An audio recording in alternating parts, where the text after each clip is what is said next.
कि तुम भी चाहो तो कोस लो मुझको, तुम भी चाहो तो कोस लो मुझको, एक खंडहर के लिए दुआ क्या है? दुआ क्या है? एक खंडहर के लिए दुआ क्या है? बद्दुआ क्या है? और अभी थोड़ी देर पहले किसी ने दवाइयों का, महंगी दवाइयों का जिक्र करा, तो आजकल के जो हालात है, ना किसी का श्राप लगता पड़ेगी और ना ही मौलवी साहब की बद्दुआ। अगर समय पे डायग्नोस हो जाए तो थोड़ी बहुत दवा काम कर जाती है। इन्हीं हालतों में मैंने कुछ लिखा है कि तुमने जब जब मुझको कोसा, तुमने जब जब मुझको कोसा, मैं तरक्की कर गया। तुमने जब जब मुझको कोसा, मैं तरक्की कर गया। अब बुलंदी चाहता हूं, फिर से तुम कोसो मुझे, फिर से तुम कोसो। और मैं गजल लिखने का दुस्साहस नहीं करता, श्रोताओं को भ्रम हो जाता है। मैं गजल नुमा लिखता हूं और बेसिकली मैं मुक्त छंद की कविताएं पढ़ता हूं।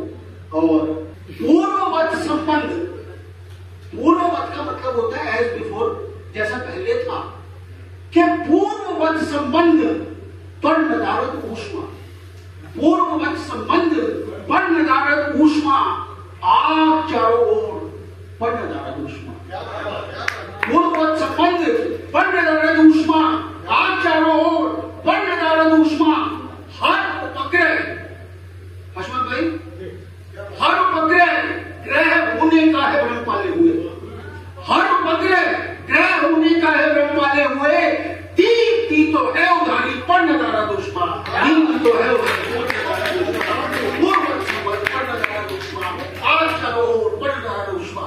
और क्यों लिखा ये? अंतिम दो लाइनें थी जिनके लिए इतनी कवायद की गई कि बुलंद आवाज अजानों की चीख कीर्तनिया, बुलंद आवाज अजानों की चीख कीर्तनिया, पर बहुत ठंडा है सब कुछ, है नदारत ऊष्मा, पूर्ववत संबंध पर नदारत ऊष्मा। एक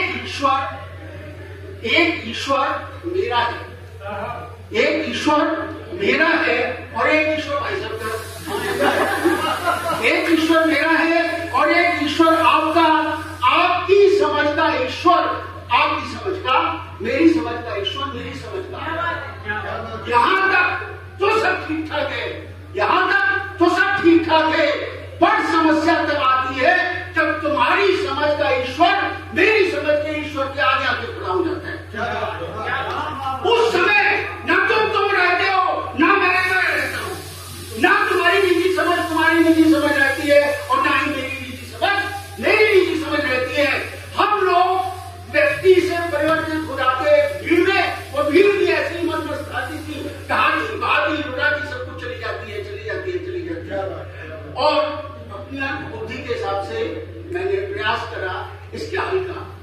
अगर बचना है पंडित जी, अगर बचना है, मथुरा जाकर बताइएगा, अगर बचना है इन स्थितियों से तो उन नाजुक क्षणों में बचा के रखिए अपनी अपनी निजी समझ और छोड़ दे मेरे और अपने ईश्वर को उन दोनों के हवाले।